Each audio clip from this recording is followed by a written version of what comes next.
Morning, everybody. Happy Monday.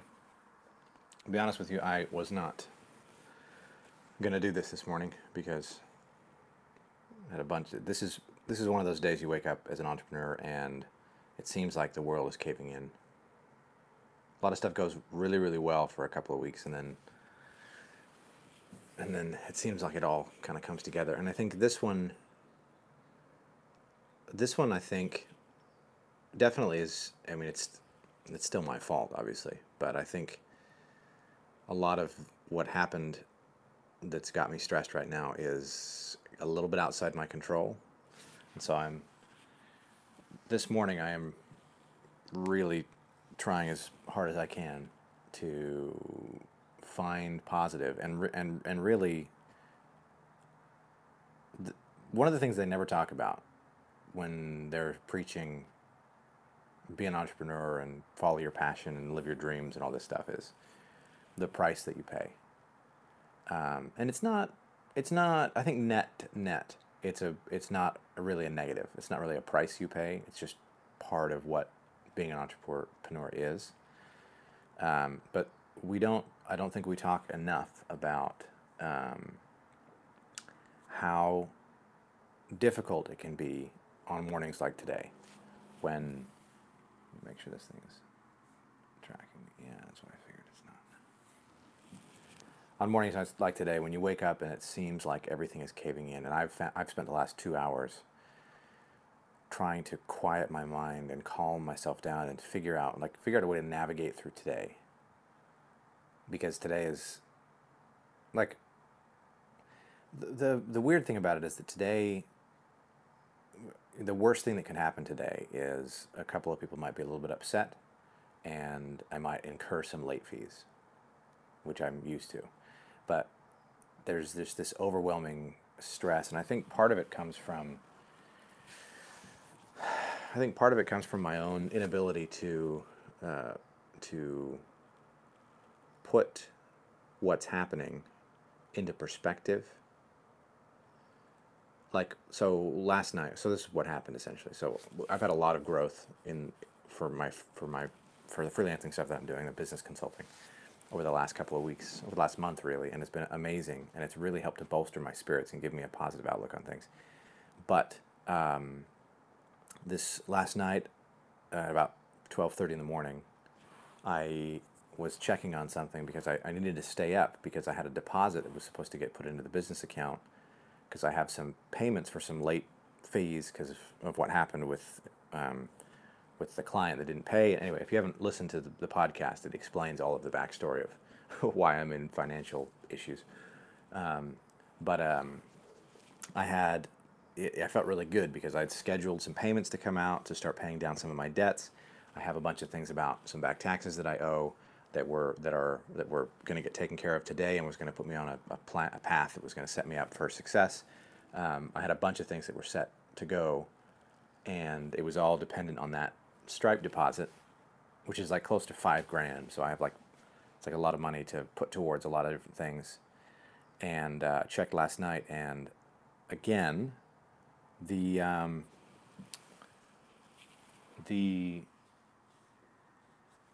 make sure my audio is working. Oh, it is. Okay.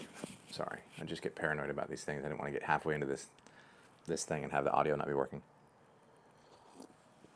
So I checked, and what had happened was a couple of weeks ago, or about a week and a half ago, I should say, I had initiated a transfer from the business account to Sue's account to pay for the new couch that we just got in there, because it was going to be a partial business expense because it was going to be part of the home office. Not a whole lot of money, but just a little bit of money. But the problem is the business account, I didn't know this, which I've gone through it in my head over the last 24 hours about 1,000,000,000 times, trying to figure out at what point would I have reasonably and realistically thought to research this point. I think this is just ignorance. And again, this speaks to a lot of the stuff that's happening that you can listen to in the podcast, but it's like a part of the same vein. Just general ignorance that you can't get around. Like I can't go to the bank and be like, oh, sorry, I didn't know that, and then expect it to be fixed. Like, I'm still in a bad situation. But anyway, I initiated this transfer, but it turns out with business accounts, you can't you can't connect an external bank account that's not in the same name as the person that owns the business account, or at least this. I don't know if that's true universally. I've only had one business account in my entire life, and I only had it for about 3 weeks. Oh, I still have it, but I've only had it for about 3 weeks. But I initiated this transfer, and totally innocently, because it's just we're paying for part of the couch, and it was fine. But the business put a freeze on the account, and so I didn't know this, and it was over a weekend, and went to the store and bought the couch and everything, and then I initiated the transfer, and I had some deposits that were supposed to come into the business account a week ago, and then a bunch of stuff happened, and I think I talked about it the other day. I had that was before I decided to switch and just fully embrace the freelancing thing and going back to that. And anyway, so I had some money that was supposed to get deposited because I was supposed to run payroll, so to speak, and have money deposited on Friday so that I could pay some late fees and some late bills, and then have money to go towards a car payment, which I'm a couple of months behind on. I have an insurance that I'm starting up that I have needed. I just haven't had insurance for forever, and it's stupid. So I got that.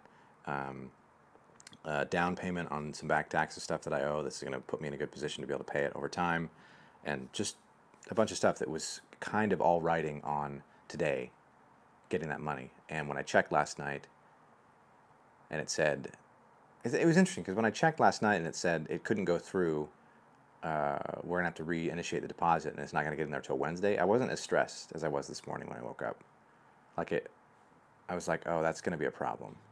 But I thought to myself, it's fine. I'll just find time to call the people, like those different companies, and be like, look, this is what happened. I'm sorry. I know it makes me look bad, and I don't have great credit anyway, but it will be money, and I will pay. Even if I have to incur late fees, it's fine. But I think it was mostly disappointing because there's an expectation that things had started to turn around. And it's not that things haven't turned around, because, again, I'm in a much better position than a lot of people are, in that there is money that is coming. Like, I do own, that is my money. But at the same time, it's been very difficult this morning for me to put it into correct perspective and calm my brain down. I've just been very tense in a way that I'm normally not. And I was paying attention too. I noticed this morning I take a little, I don't know how scientific this is, but I take a little heart rate reading every morning after I weigh myself. And for the longest time, for most of my life, when I I have a very, very low resting heart rate. My resting heart rate's less than 50. It's like 47 is high. Normally 47 was high. Usually it's 44, 45, on a really good day, 42. And for the last 3 weeks, my resting heart rate has not gone below 65. And I think it's because I'm putting more time and effort into the business, and I'm taking it a little more seriously, so I am a little bit more stressed. But I also think that I'm letting some of that stress just build up, and the more and more that I realize what it actually takes to run a business, and to the work and the time that it takes, it's it's not a joke at all when I say I got to prepare myself to put in 10, 12, 15-hour days, because that's literally what it takes to build something that's going to last beyond you. Because part of me thinks I could go back to my clients, and there are a couple of people that take up a lot of my time, that don't really bring me that much money, that I could, in theory, let go, and that would free up some stress. But I'm of the mind right now that I got to figure it out, because the path through this is the path to my success. It's just tough on days like today when everything seems like it's falling apart, and I'm reminded, as I'm talking, very, very strongly of a book. I don't know if it's in here. I think it is in here somewhere. I just don't know exactly where. Did I put it in my bag? I think it's over there in one of those bags. But it's called, let me see if I can find it. Oh yeah, there it is.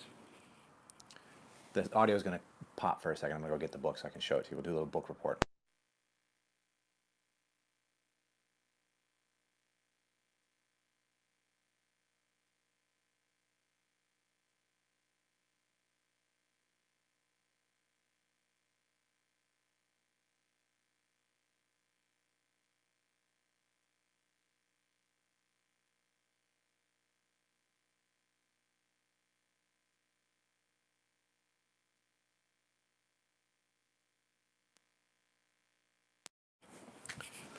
All right.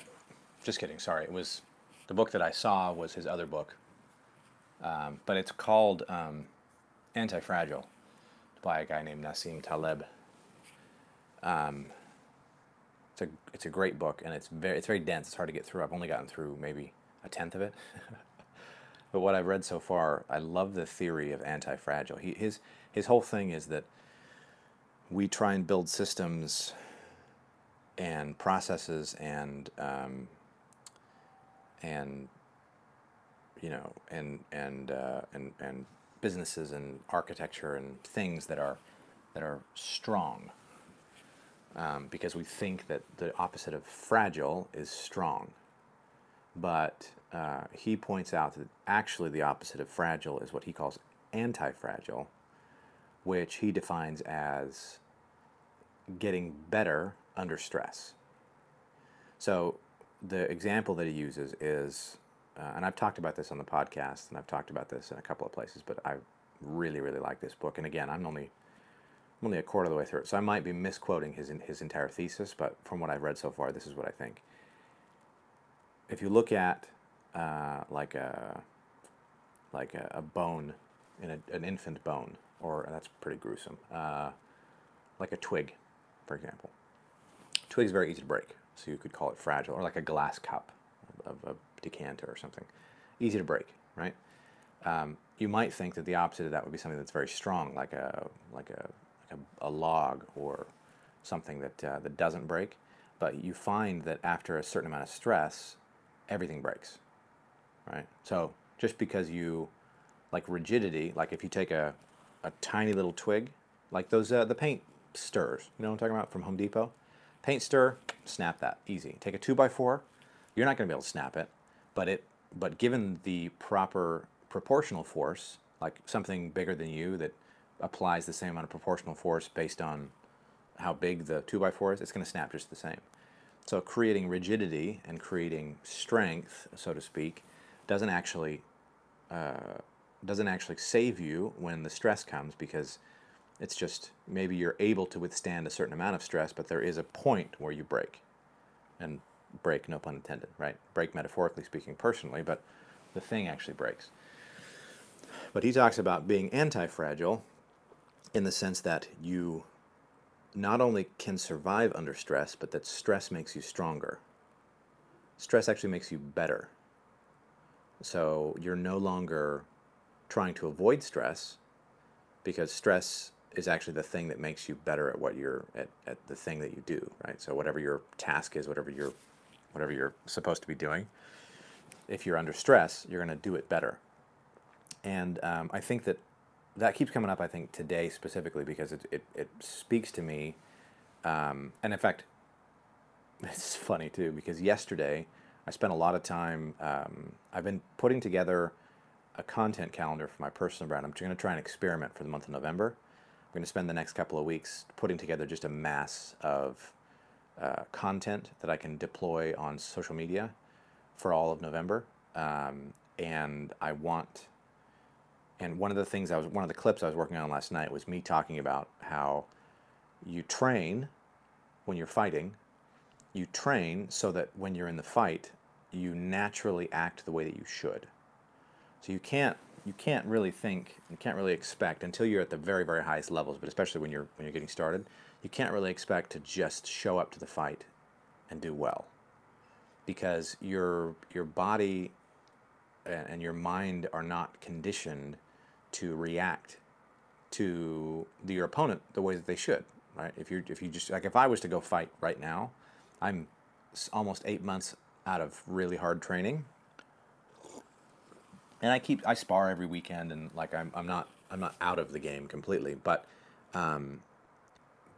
I my reaction would be slow, and I wouldn't be in top shape. And there's a lot of stuff that I wouldn't be able to do very well, and it's because I'm not training myself to do that. And the important thing, and the way this ties into with anti-fragile, is my ability to react and to become stronger under stress is directly proportional, for me personally, at least where I'm at right now, it's directly proportional to my ability, to what I'm training myself to do.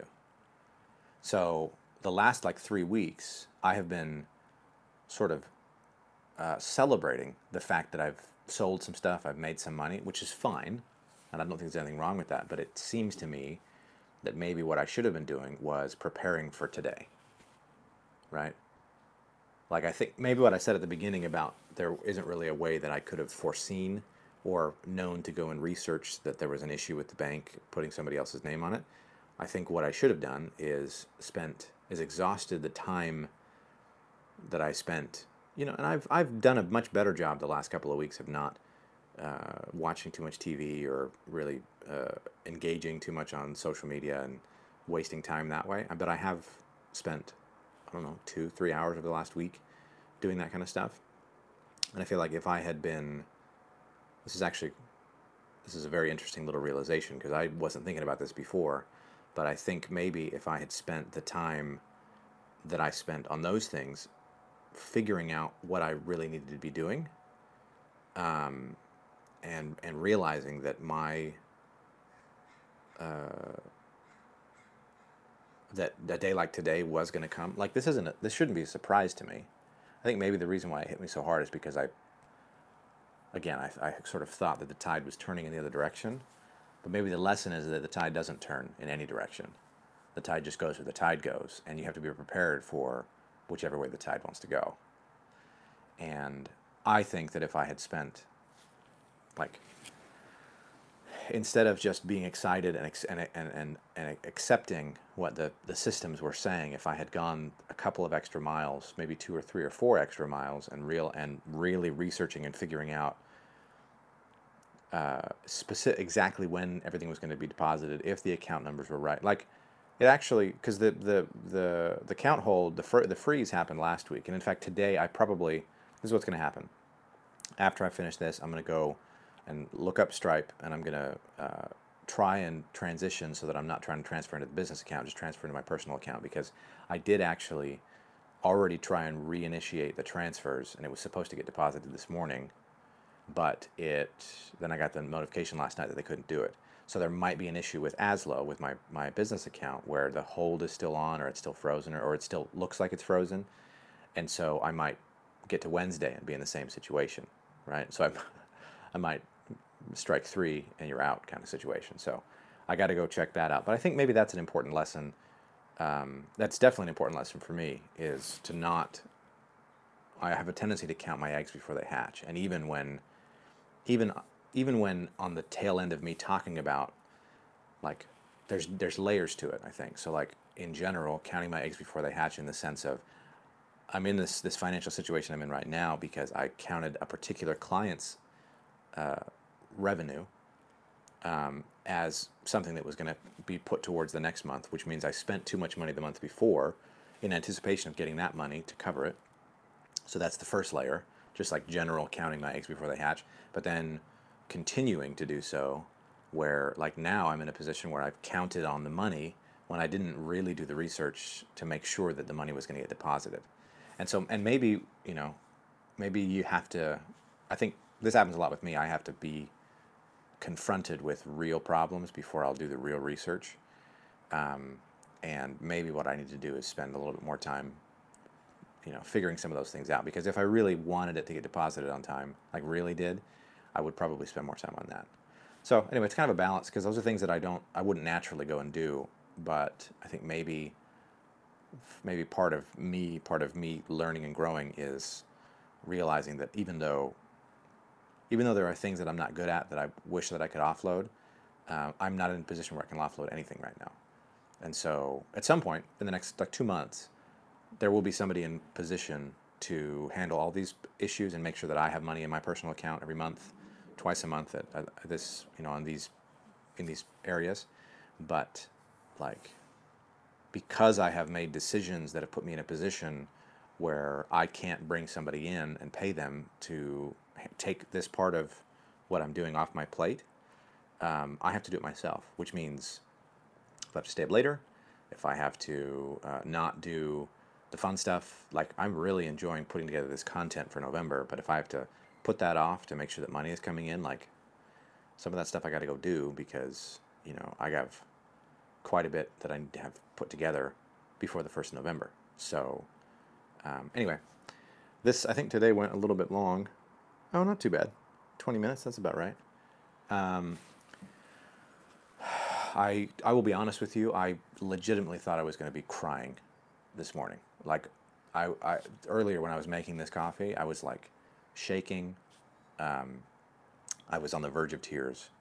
I wasn't even saying anything. I was like so upset and flustered. I think talking it out is helps.